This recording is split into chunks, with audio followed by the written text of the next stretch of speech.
I'm Joni Rogers, and this is a 2-minute review of the Chronicle of Secret Riven by Ronald Domain.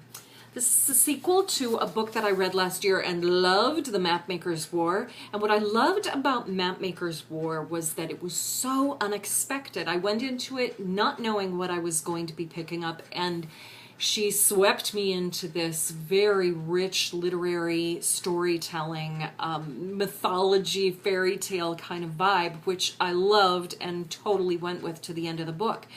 So I was nervous about reading the sequel because don't you find that, as a rule, sequels suck? And I'm always very suspicious going into it. Is she going to be able to sustain that? And she does. She very admirably kept up that world building, the storytelling, the quality of the writing doesn't suffer at all. The only thing where the edge comes off of it is that I was expecting more of the same or more on that level. And so the novelty had worn off.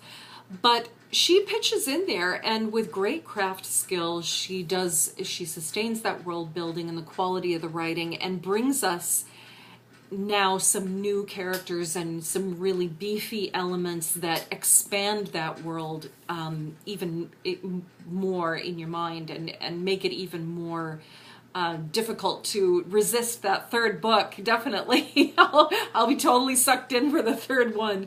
And I think a lot of people will be. I think this book has a great appeal for the Hunger Games set because the protagonist is a teenage girl named Secret, who is a complicated child. Her parents are very interesting, idiosyncratic people. And Secret is drawn into this intrigue surrounding an ancient manuscript that has been given to her mother to translate.